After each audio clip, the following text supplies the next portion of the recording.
कोल्हापूरकरांच्या दृष्टीनं एक अस्मितेचा विषय म्हणजे पंचगंगेचा घाट.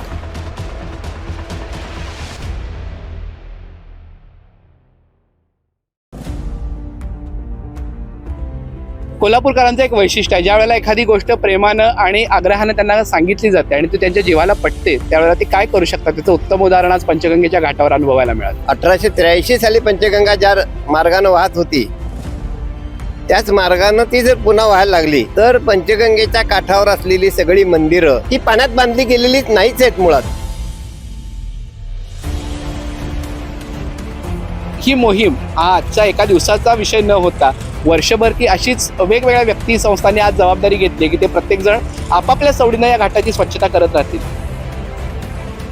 अगोदर या ठिकाणी पंचगंगेचा जन्म झाला आणि त्यानंतर करवीर नगरीचा जन्म झाला. नदी आपल्याला भरपूर देते, आपण नदीला फक्त एकच गोष्ट द्यायची ते म्हणजे तिला शांतपणाने वाहू द्यायचं. त्यावेळेला पंचगंगेचा प्रवाह ज्या दिशेनं ज्या जागेवरून वाहत होता तो आता दुर्दैवानं त्या जागेवरून वाहत नाही. पण खरं तर ऍक्च्युली ही आपली चूक आहे की आपण ज्या महादेवाला एवढं पूजतो त्याच्याच भोवती आपण एवढा घाण चिखल कचरा करतो. पण ही मंदिरं पाण्यात का गेली? की जी आज आपल्याला वेळ आली की आपण इथं स्वच्छता करतोय. आणि महत्वाचं म्हणजे आज फादर्स डे, आधी आपण त्यांना पिता मानतो आणि ते पिता आपल्या चिखलात आणि घाणीत बसलाय. किंवा या मंदिराच्या काठावर एवढी घाण का जमा झाली? प्रत्येकाची जबाबदारी एकच आहे की प्रत्येकानं ते घाण जे आपण टाकतोय ती ही नदी नाही आहे त्याचा पर्याय. एकेकाळी दक्षिण काशी म्हणून या करवीर नगरीची जी ओळख होती, मग ही मंदिरं अशीच पूर्वी घाण होत होती का? तर नाही. जसं नदी स्वच्छ राहील तसं तुमचं आरोग्य स्वच्छ राहील. आणि पंचगंगा ही आपली आई आहे, तर आपण ह्याला दूषित करणं खूप चुकीचं आहे. आज साफसफाई करताना ड्रिंकचे बॉटल सापडले, ते पण अक्षरशः मंदिराच्या आवारात सापडले. हे कावेळीचं प्रमाण वाढते. ते का वाढते तर ही स्वच्छता नसल्यामुळे कावेळी होती. कावेळीमुळे कितीतरी माणसं दगावलेले. प्लास्टिक हे वड्याच्या माध्यमातून आलेलं प्लास्टिक आहे. कचऱ्याचा डब्बा कुठेही नाही आहे आणि पाणी जपून वापरा हीच नागरिकांना विनंती आहे. या वड्यांचा काय तर लवकर निर्णय घेतला पाहिजे. आणि ह्या टायमिंगला पण कुठेही आम्हाला कचऱ्याचं डस्टबिन नाही दिसलेलं आहे. एका दिवसाच्या केलेल्या आव्हानावर इतक्या मोठ्या संख्येनं नदीवर प्रेम करणारे पर्यावरणप्रेमी यांनी हा घाट अत्यंत चांगल्या पद्धतीने स्वच्छ केलेला आहे. आणि खूप मनाला भारी वाटते की लोक आता स्वतःहून इथे यायला लागलेत आणि साफसफाई करायला लागलेत. पाण्याची किती गरज आहे हे लोकांना कळालंय. स्वाद गोकुळचा आस्वाद परंपरेचा, गोकुळ आईस्क्रीम सोबती प्रत्येक क्षणाचा. गोकुळ आईस्क्रीम. इतिहास संशोधक राणिंगा सर सुद्धा आपल्या बरोबर आहेत. त्यांची येणारी पिढी या स्वच्छता अभियानात इतका उत्स्फूर्तपणे प्रतिसाद देते किंवा सहभागी होतीये, त्यांना काय वाटतंय जाणून घेऊयात त्यांच्याकडूनच. कोल्हापूरच्या मातीबद्दल, कोल्हापूरच्या नगरीबद्दल, कोल्हापूरच्या जलवैभवाबद्दल जागरूकता आली, खूप चांगली गोष्ट आहे. पण ही मंदिरं पाण्यात का गेली किंवा या मंदिराच्या काठावर एवढी घाण का जमा झाली? एकेकाळी दक्षिण काशी म्हणून या करवीर नगरीची जी ओळख होती, मग ही मंदिरं अशीच पूर्वी घाण होत होती का? तर नाही. त्याचं निश्चित कारण आपल्याला असं सांगता येतं अगदी विज्ञानाच्या आधारावर की जेव्हा पंचगंगेवरती शिवाजी पूल उभारला गेला त्यावेळेला पंचगंगेचा प्रवाह ज्या दिशेनं ज्या जागेवरून वाहत होता तो आता दुर्दैवानं त्या जागेवरून वाहत नाही. तो पश्चिमेला सरकलेला आहे. आपल्याला पाहता येतं नकाशातून आणि त्यावेळेच्या छायाचित्रातून उपलब्ध झालेला जर पंचगंगेचा मार्ग 1883 साली पंचगंगा ज्या मार्गाने वाहत होती त्याच मार्गाने ती जर पुन्हा व्हायला लागली तर पंचगंगेच्या काठावर असलेली सगळी मंदिरं, पंचगंगेच्या काठावर आता अदृश्य असलेला एक घाट, मयुरेश्वराचं मंदिर आणि ही सगळी मंदिरं ही पाण्यात बांधली गेलेलीच नाहीच आहेत मुळात. ही बांधली गेलेली आहेत नदीच्या काठावर. मग ती पाण्यात का गेली याचं जर कारण शोधून काढलं आणि ते कारण जर नष्ट केलं तर ही सगळी मंदिरं बारमाही खुली राहतील, बारमाही स्वच्छ राहतील, या ठिकाणी लोकांची ये जा वाढेल आणि दक्षिण काशी म्हणून करवीर नगरीची जी प्राचीन ओळख आहे ती पुन्हा जास्त प्रकर्षानं प्रकाशात येईल. करवीर निवासिनी महालक्ष्मीचं मंदिर हे कोल्हापूरचा वैभवच आहे. पण अगोदर या ठिकाणी पंचगंगेचा जन्म झाला आणि त्यानंतर करवीर नगरीचा जन्म झाला. पंचगंगेच्या काठावरती या पंचगंगेच्या वळणाच्या भौगोलिक अनुकूलतेमुळे या ठिकाणी एक उत्तम वसाहत निर्माण झाली आणि मग तिथं महालक्ष्मीसारखी मंदिरं उभारली गेली. त्याच्यामुळे या सगळ्याच्या पायाशी ही करवीर नगरीची जीवनदायिनी पंचगंगा आहे आणि तिला तिच्या मूळ मार्गातून जर आपण वाहतं केलं तर आता जी समस्या आपल्याला दिसते ती बऱ्यापैकी दूर होईल. धन्यवाद. कोल्हापूरकरांच्या दृष्टीनं एक अस्मितेचा विषय म्हणजे पंचगंगेचा घाट. कोल्हापूरकरांचं एक वैशिष्ट्य आहे, ज्या वेळेला एखादी गोष्ट प्रेमानं आणि आग्रहानं त्यांना सांगितली जाते आणि ती त्यांच्या जीवाला पटते, त्यावेळेला ती काय करू शकतात त्याचं उत्तम उदाहरण आज पंचगंगेच्या घाटावर अनुभवायला मिळालं. केवळ सोशल मीडियाच्या माध्यमातून पंचगंगा सेवा मंडळाच्या वतीनं एक आवाहन करण्यात आलं की उद्या सकाळी स्वच्छता आहे आणि त्या अनुषंगानं प्रतिसाद देत साधारणपणे कित्येक व्यक्ती, संस्था, त्यानंतर अनेक सामाजिक संस्था, शासकीय यंत्रणा या सगळ्यांनी स्वयंस्फूर्तीनं स्वतःच्या साहित्यानिशी आज इथं योगदान दिलंय. म्हणजे प्रत्येकजण येताना स्वतःचं साहित्य घेऊन आलाय. अगदी फक्त चेंबर ऑफ कॉमर्सकडनं आपल्याला ग्लोव्ज आले किंवा आणखीन कोणाकडनं म्हणजे जे प्रत्यक्ष येऊ शकले नाही त्यांनी काहीतरी साहित्य त्याच्यासाठी आपल्या स्वयंस्फूर्तीनं दिलं आणि या सगळ्या कोल्हापूरकरांनी आज 2 तासामध्ये हा संपूर्ण घाट स्वच्छ केलेला आहे. आणि हे एक यश आहे कोल्हापूरकरांचं की पर्यावरणाच्या बाबतीमध्ये, आपल्या ऐतिहासिक वारशाच्या बाबतीमध्ये कोल्हापूरकर किती सजग आहेत याचं उदाहरण आहे. फक्त ही मोहीम हा आजच्या एका दिवसाचा विषय न होता वर्षभर ती अशीच वेगवेगळ्या व्यक्ती, संस्थांनी आज जबाबदारी घेतली की ते प्रत्येकजण आपापल्या सवडीनं या घाटाची स्वच्छता करत राहतील. मग आता आपलं सर्वसामान्य माणसाचं काम काय, तर घाटाची स्वच्छता करायला लागते कारण आपण त्याच्यात कचरा टाकतो. एकच करायचं आहे की आपल्याला आता यात कचरा टाकायचा नाही. नदी आपल्याला भरपूर देते, आपण नदीला फक्त एकच गोष्ट द्यायची आहे, ते म्हणजे तिला शांतपणानं वाहू द्यायचं. आणि हे जर आपल्याच्यानं जमलं तर पुन्हा पुन्हा अशा मोहिमा राबवण्यापेक्षा आपले सगळे कोल्हापूरकर या निसर्ग सौंदर्याचा, या ऐतिहासिक वारसास्थळाचा आस्वाद घेण्यासाठी त्या घाटावर येतील असं मला वाटतं. धन्यवाद. आज पंचगंगा नदीवर आपण स्वच्छता मोहीम करतोय, पण खरं तर ऍक्च्युली ही आपलीच चूक आहे की जी आज आपल्याला वेळ आली की आपण इथं स्वच्छता करतोय. प्रत्येकाची जबाबदारी एकच आहे की प्रत्येकानं ते घाण जे आपण टाकतोय ती ही नदी नाही आहे त्याचा पर्याय की तुम्ही इथं येऊन टाकताय. तुम्हाला थोडीशी लाज वाटली पाहिजे, फक्त वाटली तर बास आहे. आज उद्या आपण आपल्या पुढच्या पिढीला काय देणार आहे हे आत्ताच आपण लक्षात नाही घेतलं तर पुढं तुम्हाला त्रास होणार.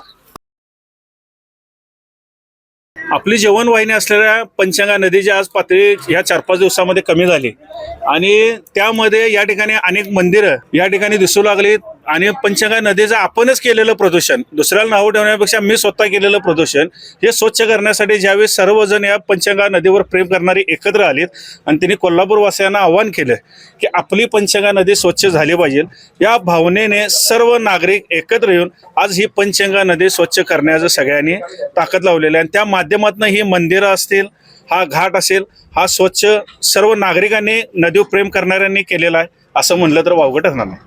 पुढे लोकांना काय आव्हान? आमचं आव्हान एवढंच आहे की आज ह्या 15 दिवसामध्ये आपल्याला पाण्याची जाणीव झाली, पाण्याची किती गरज आहे हे लोकांना कळालं. शाहू महाराजांनी राधानगरी धरण बांधले, त्यामुळं आपल्याला पाण्याची कधी कमतरता जाणवली नाही.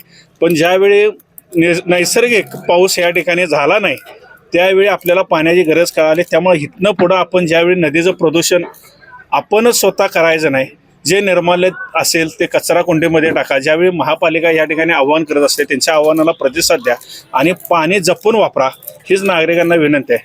कोल्हापूर स्वच्छ करण्याचा आमचा प्रयत्न गेले 60 दिवस झाले चालू आहे. प्रत्येक ठिकाणी, प्रत्येक घाटावरती आणि प्रत्येक तीर्थावरती स्वच्छता मोहीम आमची चालू आहे. परवा दिवशी आम्ही असे जिथे सर्वे करण्यासाठी आलो होतो त्यावेळी अत्यंत घाण अवस्था आपल्या पंचगंगा नदीत झालेली होती. त्याला धरून आम्ही एक व्हिडिओ टाकला होता. त्याला उत्तर म्हणून भरपूर लोक असे पंचगंगा घाटावरती आलेले आहेत आणि खूप मनाला भारी वाटते की लोक आता स्वतःहून इथे यायला लागलेत आणि साफसफाई करायला लागलेत. हीच खरी कोल्हापूरची ओळख आहे आणि अशीच कोल्हापूरकरांनी वागले पाहिजे. आपण इथं पाहतात की इथं स्वच्छता मोहीम चांगल्या पद्धतीने सुरू आहे. एका दिवसाच्या केलेल्या आव्हानावर इतक्या मोठ्या संख्येनं नदीवर प्रेम करणारे पर्यावरणप्रेमी यांनी हा घाट अत्यंत चांगल्या पद्धतीनं स्वच्छ केलेला आहे. परवा दिवशीच आम्ही पाटबंधारे विभाग ज्योती देवकर मॅडम यांना या बाबतीतच एक निवेदन दिलं होतं की यंदाच्या वर्षी पाऊस अत्यंत कमी प्रमाणात म्हणजे सुरुवातच झालेला नाही, याचाच फायदा घेऊन आपल्या इथं गाळ आणि दगडदोंडे आपण काढता येतील असे आम्ही त्यांना निवेदन दिलेलं आहे. त्यावरच ते 2 दिवसात त्यांची सर्वेक्षण टीम येऊन इथं सर्वेक्षण करणार आहेत आणि पुढची कारवाई करणार आहे. आज पंचगंगा नदी घाट स्वच्छता अभियान जे राबवण्यात आलेलं आहे यामध्ये विविध मंडळ, विविध संस्था, विविध तालीम संस्था असतील, वेगवेगळ्या पक्षाचे लोक आलेले आहेत. आज पंचगंगा नदी स्वच्छता अभियान राबवत असताना इथं प्लॅस्टिकचा जास्त प्रमाणात वापर दिसला आहे. हा प्लॅस्टिक हे वड्याच्या माध्यमातून आलेलं प्लॅस्टिक आहे. इथं पंचगंगा नदी जे प्रदूषण झालं हे पूर्णपणे हे जे वडा आहेत या वड्याच्या माध्यमातून झालेलं आहेत. या वड्यांचा काय तर लवकर निर्णय घेतला पाहिजे. त्याचबरोबर या पंचगंगा परिसरामध्ये कुठल्याही प्रकारचं प्लॅस्टिक येता कामा नये यासाठी काय तर उपाययोजना केली पाहिजे. आणि ज्या पद्धतीनं आज हे कोल्हापूर एकवटून जे पंचगंगा प्रदूषण मुक्त केलं आहे त्या सर्वांचं मी आभार व्यक्त करतो. आज कोल्हापूरचे पंचगंगा नदीचे स्वच्छता मोहीम राबवलेली आहे. 2 दिवसात आपल्या इथल्या प्रशांत मालेकर यांनी आव्हान केल्यानंतर कोल्हापुरातील जे सुज्ञाने हे काम करण्याची, सामाजिक काम करण्याची जी यांना आवड आहे, ते लोक प्रत्येकजण आपापले साहित्य घेऊन इथं आलेले आहे. तसेच आज या कोल्हापुरात एक म्हणजे जवळजवळ 100-150 तालमी आणि जवळ 2000 मंडळ आहे.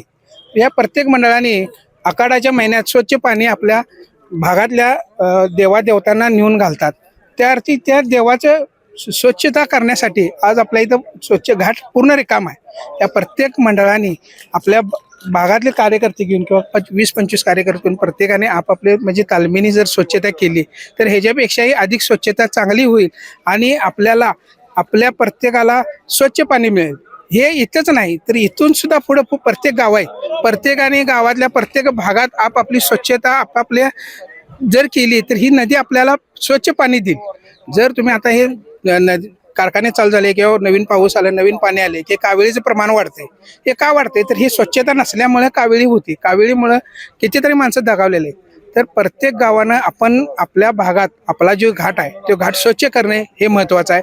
आणि जे सांडपाणी आहे ते सांडपाणी नदीत न सोडता स्वच्छ पाणी, कशी स्वच्छता नदी राहील, जसं नदी स्वच्छ राहील तसं तुमचं आरोग्य स्वच्छ राहील हे कर्तव्य आहे. आणि आपण दक्षता घेतली तर आपलं आरोग्य स्वच्छ राहील हे प्रत्येकानं लक्षात ठेवला पाहिजे. आज साफसफाई करताना ड्रिंकचे बॉटल सापडले, ते पण अक्षरशः मंदिराच्या आवारात सापडले.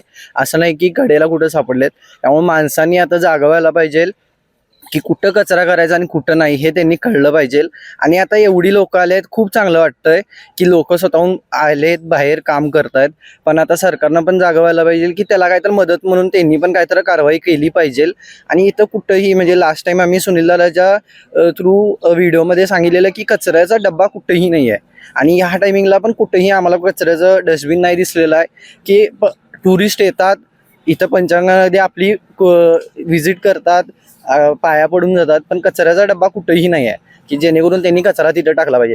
ते एक आयडिया आहे की त्यांनी कचरा डब्बा इथं लावला गेला पाहिजे 3-4 ठिकाणी. जास्तीत जास्त आम्ही कचरा साफ करताना आता प्लास्टिक सापडलेलं आहे, तर ह्याच्यावर शासनाने बंदी आणली पाहिजे आणि प्लास्टिक टाकण्यासाठी कारवाई केली पाहिजे. कारण की पंचगंगेत जास्तीत जास्त पिशव्या आणि प्लास्टिक बाटल्या वगैरे सापडलेत आणि हे खूप चुकीचं आहे. आपण हे पाणी पितो आणि पंचगंगा ही आपली आई आहे, तर आपण ह्याला दूषित करणं खूप चुकीचं आहे. लोकांनी सुद्धा ह्याच्यामध्ये कचरा टाकताना विचार केला पाहिजे की आपल्याला हेच पाणी नंतर पुढे जाऊन प्यायचंय. मी आज सकाळी इकडे पंचगंगा नदीला साफ करायला आलतो. आम्ही आमची वृक्षप्रेमी संस्थेकडून आहे. मला इतकंच म्हणायचं आहे की इथं आत्ता फक्त आम्ही पहिला लेअर काढलेला आहे प्लास्टिकचा.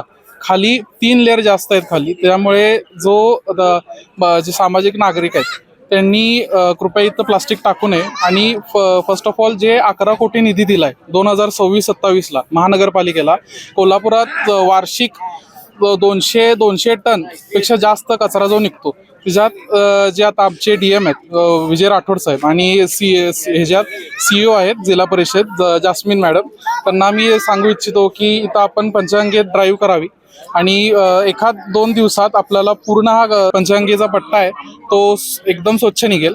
आणि महत्त्वाचं म्हणजे ज्या पुराच्या ठिकाणी इथं पाणी निघतं, का निघतं, कारण इथं बॉटलनेक्स झालेले आहे. इथं पुढचा कचरा जो आहे तो काठानेशी पूर्ण स्टॅम्प होतो, त्याच्यामुळे बॉटलनेक्स होतात आणि पाणी अडतं. त्याच्यामुळे तिथे ब्युरोक्रेसीनं जरा लक्ष द्यावं. महादेवाच्या मंदिरामध्ये सहज डोकून बघितलं तर पूर्ण पिंडी चिखलानं भरली होती. आम्ही सुरुवात केली 7 वाजल्यापासून, ते आता जवळजवळ 2-2.5 तास आम्ही तिथेच आहे.